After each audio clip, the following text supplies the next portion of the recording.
আমি ডক্টর সাগরকান্তি মণ্ডল। আজকে আমরা যে টপিকটা নিয়ে একটু আলোচনা করতে চাই সেটা হচ্ছে কার্ডিয়াক সাইকেল। এটা ফিজিওলজির একটি ইম্পর্ট্যান্ট টপিক এবং কার্ডিওভাস্কুলার ফিজিওলজির ভেতরে বেশ কিছু প্রশ্ন প্রতিবার এই টপিকটা থেকে আসে। তো আমরা যদি কার্ডিয়াক সাইকেলকে প্রথম আলোচনাটা শুরু করতে চাই যেভাবে, যে আসলে কার্ডিয়াক সাইকেল বলতে কি বোঝায়, আমরা শব্দটাকে এখানে লিখলাম। কার্ডিয়াক সাইকেল বলতে মূলত বোঝায় যে একটা হার্টের ভেতরে সাইক্লিক্যাল ওয়েতে বা চক্রাকারে কি কি ঘটনা ঘটে এবং এই ঘটনাগুলোকে আমরা কিভাবে ব্যাখ্যা করতে পারি, সেটাই হচ্ছে কার্ডিয়াক সাইকেল। এবং আমরা জানি হার্টের ভেতরে আমরা যদি একটা ছোট্ট ছবি দিয়ে বোঝাই, পরবর্তীতে আমাদের যে ছবিটা আছে, আমরা জানি হার্টের ভেতরে মোট 4টা চেম্বার থাকে: right atrium, left atrium, right ventricle এবং লেফট ভেন্ট্রিকল। তো আমাদের এই ঘটনাগুলোকে আমরা দুই ভাগে ভাগ করতে পারি মোটা দাগে। একটা হচ্ছে এই অ্যাট্রিয়ামের ঘটনাসমূহ বা ইভেন্ট, আর হচ্ছে ভেন্ট্রিকলের ঘটনাসমূহ বা ইভেন্ট। এখন আমরা এই ঘটনাগুলোকে মূলত দুইটা সেগমেন্টে ভাগ করি। কি হয়, হয় এই অ্যাট্রিয়ামগুলো কন্ট্রাক্টেড হবে অথবা এই অ্যাট্রিয়ামগুলো ডায়ালেটেড হবে, এই তো ঘটনা। আর ভেন্ট্রিকলের ভেতরে হয় এই ভেন্ট্রিকলগুলো কন্ট্রাক্টেড হবে বা সংকুচিত হয়ে যাবে, না হলে এরা ডায়ালেটেড বা রিল্যাক্সেশন বলি, মূলত রিল্যাক্সেশন হবে। তাহলে আমরা এটাকে আরেকটা টার্মে বলে থাকি সিস্টোল এবং ডায়াস্টোল। এই কন্ট্রাকশনটাকে বলা হয় সিস্টোল আর রিল্যাক্সেশনটাকে বলা হয় ডায়াস্টোল। তাহলে পুরো ঘটনাগুলোকে আমরা প্রথমত দুই ভাগে ভাগ করলাম, একটা হচ্ছে অ্যাট্রিয়াল ইভেন্ট, আরেকটা হচ্ছে ভেন্ট্রিকুলার ইভেন্ট। এবং সেখানে পেলাম অ্যাট্রিয়াল সিস্টোল এবং ডায়াস্টোল, আর পেলাম ভেন্ট্রিকুলার সিস্টোল এবং ডায়াস্টোল। এখন একটা ছোট্ট কথা একটু বলি যে রাইট অ্যাট্রিয়াম বা লেফট অ্যাট্রিয়াম এরা ব্লাড কই থেকে নিয়ে আসে।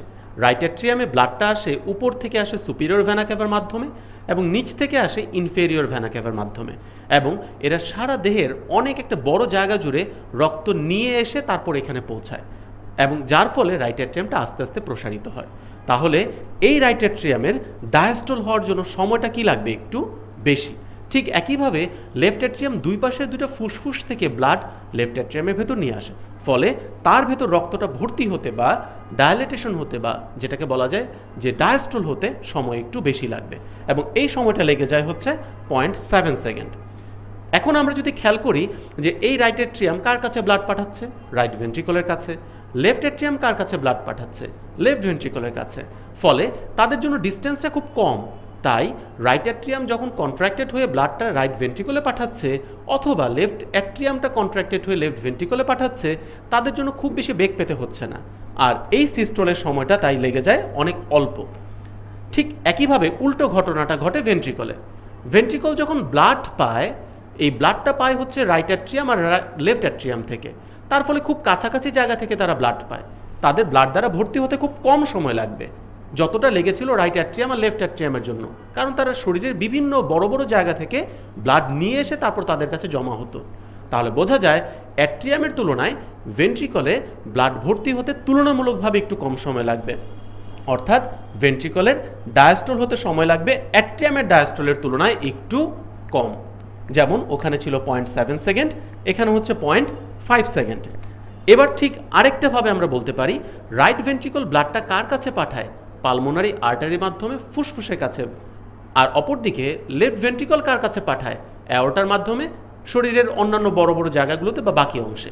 তাহলে তাদের ব্লাড পৌঁছানোর জায়গাটা যাদের কাছে পাঠাবে অনেক বড় একটা জায়গা, এবং তার জন্য তাদেরকে অনেক লম্বা সময় ধরে কন্ট্রাকশন করতে হয়, অনেক ফোর্সে কন্ট্রাকশন করতে হয়, যার কারণে যত বেশি জোরে কন্ট্রাকশন করবে এবং একটু সময় নিয়ে কন্ট্রাকশন করবে, তত ভালোভাবে তারা ব্লাডটা পৌঁছাতে পারবে।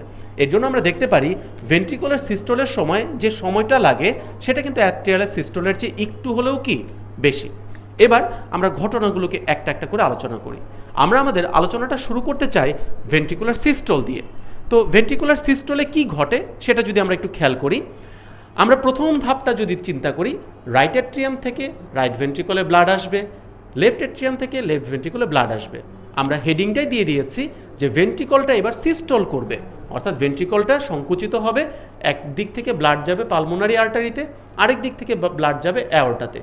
তাহলে প্রথমে আমার ব্লাড আসার রাস্তাটা বন্ধ করতে হবে, না হলে কি হবে, আমি ব্লাড যদি পালমোনারি আর্টারিতে পাঠাতেও চাই, যদি এই অংশটা বা এই ভালভটা খোলা থাকে, তাহলে ব্লাডটা তো হচ্ছে উল্টো পথে রাইট অ্যাট্রিয়ামে চলে যাবে। ঠিক একইভাবে লেফট ভেন্ট্রিকল থেকে যদি হচ্ছে এই ব্লাডটাকে আমরা যদি বন্ধ না রাখি, তাহলে যখন আমরা ব্লাড অ্যাওর্টাতে পাঠাতে চাবো, তাহলে এই ভালভটা যদি খোলা থাকে, ব্লাডের একটা অংশ তো লেফট অ্যাট্রিয়ামে চলে যাবে, আমাদের উদ্দেশ্যটা সফল হবে না। যার কারণে এই দশাটা বা এই ধাপের প্রথম কাজটাই হচ্ছে এই দুটি ভালভকে বন্ধ করা। আর আমরা জানি রাইট অ্যাট্রিয়াম আর রাইট ভেন্ট্রিকলের ভেতর যে ভালভ তার নাম হচ্ছে ট্রাইকাসপিড ভালভ, আর লেফট অ্যাট্রিয়াম আর লেফট ভেন্ট্রিকলের ভেতর যে ভালভ তার নাম হচ্ছে বাইকাসপিড বা মাইট্রাল ভালভ। তাহলে আমরা বলতে পারি এই স্টেপের প্রথম কাজটাই হবে এই দুটি ভালভকে বন্ধ করে দেওয়া। এবং আরেকটা জিনিস খেয়াল রাখতে হবে যে বন্ধ তো আমাদের এই দুটো ভালভ হচ্ছেই, সাথে যাওয়ার রাস্তাটাও তখনও খুলে নাই। অর্থাৎ এই পালমোনারি আর্টারির গোড়ায় যে ভালভটা আছে বা অ্যাওর্টার গোড়ায় যে ভালভটা আছে সেটা এখনও পর্যন্ত খুলে নাই। এই দুটো ভালভের নাম হচ্ছে সেমিলুনার ভালভ। তাহলে আমাদের এই দশাটার মধ্যে এমন একটা অবস্থা হলো যে ট্রাইকাসপিড এবং মাইট্রাল এরাও যেমন বন্ধ, এবং সেমিলুনার যে দুইটা ভালভ আছে এরাও বন্ধ। ফলে আসার রাস্তা এবং যাওয়ার রাস্তা দুইটাই বন্ধ, এবং এই জায়গাটাতে ব্লাডটা দ্বারা ভর্তি হয়ে আছে। ফলে এখানে নতুন করে কোনো ব্লাড যুক্ত হতে পারছে না, কোনো চেঞ্জ হওয়ার সুযোগ নাই। ব্লাড আসলে বা গেলে তো চেঞ্জটা হবে। তাহলে আমরা বলতে পারি এখানে ভলিউমটা ঠিক থাকবে। এই দশাটাকে এর জন্য বলা হয় আইসোভলিউমিক দশা। আর এই অবস্থায় ভেন্ট্রিকলের যে মাসেলটা আছে সেটা আস্তে আস্তে কন্ট্রাকশন করা শুরু করে। তাহলে আমরা বলতে পারি এটা এমন একটা দশা যেখানে ভলিউমের কোনো চেঞ্জ হয় না, কিন্তু ভেন্ট্রিকলের মাসেলটা কন্ট্রাক্টেড হতে থাকে, এবং এটার সময় হচ্ছে কত? 0.05 সেকেন্ড। তাহলে আমরা প্রথম স্টেপটা বুঝে গেলাম। এখন দ্বিতীয় স্টেপটাতে যাওয়ার আগে একটা কথা আমাদের তাহলে একটু বলতে, হয়তো আপনারাই বলতে পারবেন যে এই দশাটাতে প্রথমে কি হয়েছিল যেন? এই ট্রাইকাসপিড এবং মাইট্রাল ভালভ এই দুটো বন্ধ হয়েছিল। তাহলে বন্ধ যদি হয় এখানে একটা সাউন্ডের সৃষ্টি হবে, আর এই যে ট্রাইকাসপিড বা মাইট্রাল ভালভ এরা যখন বন্ধ হয় তখন তৈরি হয়ে যায় একটা হার্ট সাউন্ড, যাকে আমরা বলি ফার্স্ট হার্ট সাউন্ড। তাহলে এতটুকু আইডিয়া ক্লিয়ার, যদি কখনো অবজেক্টিভে আসে যে ফার্স্ট হার্ট সাউন্ড কোন দশাটাতে বা কোন স্টেপটাতে তৈরি হয়, তাহলে আমরা বুঝতে পারবো আইসোভলিউমিক কন্ট্রাকশনে তৈরি হয়। আর এই দশাটা কার প্রথম ধাপ? ভেন্ট্রিকুলার সিস্টলের প্রথম ধাপ। তাহলে পরীক্ষায় আরেকভাবে প্রশ্নটা আসে, first heart sound occurs at the beginning of the ventricular systole. তাহলে এটাও কিন্তু সত্য কথা, কারণ ভেন্ট্রিকুলার সিস্টলের প্রথম দশাটাই তো এইটা, এবং এই দশাটাতে শুরুর দিকে এই দুটি ভালভ বন্ধ হয়েছিল। তাহলে আমাদের প্রথম স্টেপটা শেষ। এবার আসে আমাদের দ্বিতীয় স্টেপ। এখন আমাদের সেই যাওয়ার রাস্তাটা খুলেছে, অর্থাৎ এই পাশের যে সেমিলুনার ভালভ পালমোনারি আর্টারির গোড়াতে যেটা ছিল, এবং এই পাশের যে সেমিলুনার ভালভ অ্যাওর্টার গোড়াতে ছিল, এই দুটা খুলে গেল। খুলে যাওয়ার সাথে সাথে ভেন্ট্রিকল এবার জায়গা পেয়ে গিয়েছে, জোরে অনেক তাড়াতাড়ি অনেকগুলো করে ব্লাড সে পাঠিয়ে দিবে পালমোনারি আর্টারিতে অথবা অ্যাওর্টার মধ্যে। তাহলে এই সময়টাতে তার ফ্লোটা থাকবে অনেক বেশি, আর এই ফ্লোটা যে বের হয়ে যাওয়ার যে ফ্লো, এটাকে বলা হয় ইজেকশন। এবং এই সময়টাতে খুব তাড়াতাড়ি যেহেতু বের হয়, তাই তার নামটা দেওয়া হয়েছে র্যাপিড ইজেকশন। অর্থাৎ এখানে সময়টা খুব বেশি লাগবে না, কিন্তু অনেক পরিমাণ ব্লাড বের হয়ে যাবে। বলা হয় যে ভেন্ট্রিকুলার সিস্টলে যতটুকু ব্লাড বের হয় তার মধ্যে 70% ব্লাডই বের হয়ে যায় এই সময়টাতে। কিন্তু আমরা যদি এর পরবর্তী ধাপটার সাথে কম্পেয়ার করি, এখানেও দুইটি ভালভ হচ্ছে খোলা, এখানেও রাইট ভেন্ট্রিকল থেকে ব্লাড পালমোনারি আর্টারিতে যাচ্ছে এবং লেফট ভেন্ট্রিকল থেকে অ্যাওর্টাতে যাচ্ছে, কিন্তু ততক্ষণে তো অনেক পরিমাণ ব্লাড পারই হয়ে গিয়েছে। যার ফলে এই দশাটাতে যেটা হবে, খুব স্লো গতিতে ব্লাডগুলো বের হতে থাকবে, ফলে একটু সময়টা লেগে যাবে বেশি, কিন্তু অত বেশি ব্লাড তো আর যাওয়ার সুযোগ নাই এখন, আগেই তো ব্লাডটা বের হয়ে গিয়েছে র্যাপিডলি। তাই এখানে ব্লাড যাবে অল্প, কিন্তু সময় লাগবে তুলনামূলকভাবে একটু বেশি। এই দশাটাকে তাই নাম দেওয়া হয় স্লো ইজেকশন। ধীরে ধীরে ব্লাডটা বের হবে, কিন্তু সময়টা লেগে যাবে বেশি, পরিমাণটা হবে কম। এই দশাটাতে 70% চলে গিয়েছে ব্লাড, আর এই দশাটাতে যাবে মাত্র 30%। এবং সময়টার দিকে খেয়াল করলে বুঝতে পারছি, এখানে লেগেছে 0.11 সেকেন্ড, এবং এখানে সময়টা লেগেছে 0.14 সেকেন্ড। তাহলে এতটুকু আইডিয়া আমাদের ক্লিয়ার যে সময়ের পার্থক্যটা কোথায় কেমন হচ্ছে, এবং এখানে কেন বেশি সময় লাগছে না আর এখানে কেন বেশি সময় লাগছে। আরেকটা প্রশ্ন যদি কখনো আসে যে সেমিলুনার ভালভগুলো ওপেন হয় কোন দশাতে, তাহলে আমরা বলতে পারবো র্যাপিড ইজেকশনের সময় এই দুইটি সেমিলুনার ভালভটা খুলে যায়। অর্থাৎ এই তথ্যটাও আমাদের এখানে একটু হাইলাইট করতে হবে। এবার চলে আসি এর পরবর্তী ধাপটাতে। আমাদের ব্লাড বের হয়ে গেল, এখন আমাদের যেটা করতে হবে ভেন্ট্রিকুলার ব্লাডটাকে ঢোকাতে হবে। তাহলে ভেন্ট্রিকুলার ব্লাডটা ঢোকানোর জন্য আমরা ঠিক আগের তথ্যটাই খেয়াল করি, যদি যাওয়ার রাস্তাটা বন্ধ না করে আমরা খুলতে শুরু করি, তাহলে তো আমাদের কাজটা পুরোপুরি সার্থক হলো না। তাই যখন ভেন্ট্রিকলের ভেতরে ব্লাডটা আসতে শুরু করবে বা ভেন্ট্রিকলটা বড় হতে থাকবে আয়তনে ব্লাড দ্বারা, অর্থাৎ ভেন্ট্রিকলের ডায়াস্টল হবে, তখন প্রথম কাজটা হচ্ছে এই দুটি ভালভকে বন্ধ করে দেওয়া, যাওয়ার রাস্তাটাকে আগে বন্ধ করা। এবং এই ভালভ দুটার নাম কি? Semilunar valve. একটা হচ্ছে পালমোনারি আর্টারির গোড়াতে, আরেকটা হচ্ছে অ্যাওর্টার গোড়াতে। তাহলে বলতে পারি ভেন্ট্রিকলের ডায়াস্টল বা প্রসারণ ঘটার প্রথম কাজটাই হচ্ছে আগে এই দুটি ভালভকে বন্ধ করতে হবে, সেমিলুনার দুটি ভালভকে বন্ধ করতে হবে। এখন প্রথম দিকের কাজটাকে বলা হয় প্রোটো, আর ডায়াস্টলের প্রথম ঘটনা যেহেতু এটা হয়, তাই এই ঘটনাটাকে বলা হয় প্রোটো ডায়াস্টল। তাহলে এখানে কতটুকু সময় লাগছে? 0.04 সেকেন্ড। তাহলে এই দুটি ভালভ বন্ধ হয়ে গেল। এখন আমাদের কাজ কি? এখন আমরা সেই আবার আগের মতো অবস্থায় পড়ে গেলাম। যাওয়ার রাস্তা আপাতত বন্ধ করে দিয়েছি, আসার রাস্তা তো বন্ধই আছে। তাহলে ভেন্ট্রিকলের ভেতরে এখন কোনো ব্লাড নাই তেমন, কিন্তু তার যাওয়ার রাস্তাও বন্ধ, আসার রাস্তাও বন্ধ। তাহলে ভলিউমের কোনো চেঞ্জ হচ্ছে না। তাই এই পরবর্তী দশাটাকে আমরা নাম দিব আইসোভলিউমিক দশা। এবং এই দশাটাতে মেইন কাজ হচ্ছে ভলিউমটা ব্লাড নেওয়ার জন্য তৈরি হচ্ছে, তাই ভলিউমটা আস্তে আস্তে রিল্যাক্স হচ্ছে। অর্থাৎ রিল্যাক্স হচ্ছে ঠিক আছে, কিন্তু নতুন করে কোনো ব্লাড যাচ্ছেও না, আসছেও না। তাই এই দ্বিতীয় দশাটার নাম হচ্ছে আইসোভলিউমেট্রিক রিল্যাক্সেশন। এবং এটা সময় লেগে যায় কত? 0.08 সেকেন্ড, এটার প্রায় ডাবল। এবার আমরা আসি তৃতীয় ধাপটাতে কি ঘটে। এবার তার এই আসার রাস্তাটা খুলে গেল, অর্থাৎ রাইট অ্যাট্রিয়াম থেকে ব্লাড চলে আসলো রাইট ভেন্ট্রিকলে, আর লেফট অ্যাট্রিয়াম থেকে চলে আসলো লেফট ভেন্ট্রিকলে। এখানে কোন ভালভটা ছিল? ট্রাইকাসপিড। আর এখানে কোন ভালভটা ছিল? Mitral valve. তার মানে আমাদের বলতে পারি, যদি অবজেক্টিভে কখনো প্রশ্নটা আসে যে ট্রাইকাসপিড এবং মাইট্রাল ভালভ কখন খুলে যায়, এই দশাটাতে খুলে যায়, যার নাম ফাস্ট র্যাপিড ফিলিং। কারণ ভালভটা খোলার সাথে সাথে সে দরজা খোলা পেয়েছে, অনেক পরিমাণে ব্লাড ছিল রাইট অ্যাট্রিয়ামে আর লেফট অ্যাট্রিয়ামে, তারা তখন সাই করে বা অনেক দ্রুত গতিতে এই রাইট ভেন্ট্রিকল আর লেফট ভেন্ট্রিকলে চলে আসবে। তাই খুব দ্রুত ফিল হয়ে যাবে এটা, তাই এই দশাটার নাম দেওয়া হয়েছে ফাস্ট র্যাপিড ফিলিং। তাহলে অবজেক্টিভে প্রশ্ন যে ট্রাইকাসপিড ও মাইট্রাল ভালভ কোন দশাটাতে খুলে যায়, উত্তর হচ্ছে ফাস্ট র্যাপিড ফিলিং ফেজে। এবং এইভাবে করে যখন অনেক বড় একটা অংশ ব্লাড চলে আসলো, তারপরে ধীরে ধীরে ব্লাড এবার আস্তে আস্তে আসতে থাকবে। এই স্লো গতিতে আসা বা স্লো গতিতে ভেন্ট্রিকলটা রক্ত দ্বারা ভর্তি হওয়ার যে প্রক্রিয়া, তাকে বলা হয় ডায়াস্টেসিস। এবং এতটাই স্লো হয় যে আমরা যদি সবগুলো স্টেপের সময়টা দেখি, সবচেয়ে বেশি সময় কিন্তু এই দশাটাতে লেগে যায়। এর জন্য আরেকটা অবজেক্টিভে প্রশ্ন আসে যে ভেন্ট্রিকল যখন প্রসারিত হতে থাকে বা ডায়াস্টল হতে থাকে, সবচেয়ে বেশি সময় কোথায় ব্যয় হয়ে যায়?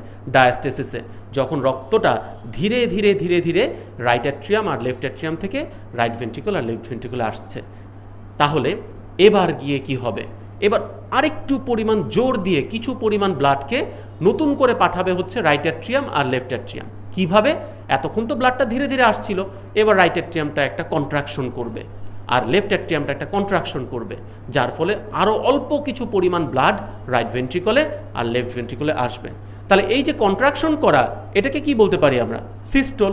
অর্থাৎ রাইট অ্যাট্রিয়াম এবং লেফট অ্যাট্রিয়ামের যখন সিস্টোল হচ্ছে, তখন অল্প কিছু পরিমাণ ব্লাড এই দশাটাতে ভেন্ট্রিকলের ভেতর এসে পড়ছে। তাহলে এই কথাটাকে আমরা বলতে পারি সর্বশেষ ধাপে যখন একটু জোরে রাইট অ্যাট্রিয়াম আর লেফট অ্যাট্রিয়াম থেকে ব্লাডগুলো আসলো, সেই সময়টাতে অ্যাট্রিয়ামের কন্ট্রাকশন হলো। কারণ অ্যাট্রিয়াম যদি কন্ট্রাকশন না হতো বা সংকোচন না করতো, তাহলে তো আর এই অতিরিক্ত লাস্টের ব্লাডটা যোগ হতে পারতো না। তাহলে এটাও বলা যায় যে ভেন্ট্রিকলের যখন প্রসারণটা ঘটে, সেই একই সময়ের ভেতরে লাস্ট ধাপটাতে অ্যাট্রিয়ামের একটা সংকোচন ঘটে যায়। তাহলে আমরা কি বলতে পারি যে অ্যাট্রিয়াল সিস্টোল বা অ্যাট্রিয়ামের কন্ট্রাকশন ভেন্ট্রিকুলার ডায়াস্টল বা ভেন্ট্রিকুলার প্রসারণের লাস্ট ধাপটাতে ঘটে যায়? অবশ্যই বলতে পারি। এটা অবজেক্টিভে আসে কিভাবে? Atrial systole occurs in ventricular diastole. এটা কি সত্য নাকি মিথ্যা? তাহলে অবশ্যই সত্য। আচ্ছা, এবং এটাতে সময় লাগছে কত? 0.1 সেকেন্ড। এবার আরেকটা ছোট্ট কথা বলি, অ্যাট্রিয়াল সিস্টোল নিয়ে বা ডায়াস্টল নিয়ে অতটা পরিমাণ তথ্য আসে পরে, তখন দুইটা ধাপে কন্ট্রাকশন করে। প্রথম ধাপটাতে অ্যাট্রিয়ামের মাসেলটা একটু বেশি জোরে কন্ট্রাক্টেড হয়, তাকে বলা হয় ডায়নামিক ফেজ। আর পরবর্তী ধাপে এই অ্যাট্রিয়ামগুলোর মাসেলটা অতটা জোরে কন্ট্রাকশন হয় না, তাকে বলা হয় অ্যাডাইনামিক ফেজ। আমরা যেখানে সিস্টোলের সময়টা পেয়েছিলাম 0.1 সেকেন্ড, সেটাকে যদি আমরা দুই ভাগ করে দিই, প্রথম হাফটাকে আমরা বলতে পারি ডায়নামিক ফেজ, পরবর্তীটাকে আমরা বলতে পারি অ্যাডাইনামিক ফেজ। তাহলে এই হচ্ছে আমাদের কিভাবে করে হার্টের ভেতরে ব্লাড আসা এবং যাওয়ার মাধ্যমে আমাদের এই চক্রাকার বিভিন্ন ঘটনাগুলো ঘটছে। এবার আপনাদের পালা, আপনারা এবার বের করতে পারবেন কোন ধাপে এই ট্রাইকাসপিড আর মাইট্রাল ভালভটা খোলে। ইজিলি বলা যায় ফার্স্ট র্যাপিড ফিলিংয়ের সময়। কোন ধাপে সেমিলুনার ভালভ দুইটা বন্ধ হয়েছিল, এই যে প্রোটোডায়াস্টলের সময় শুরুর দিকে এই দুটি ভালভকে বন্ধ করে দিতে হয়েছিল।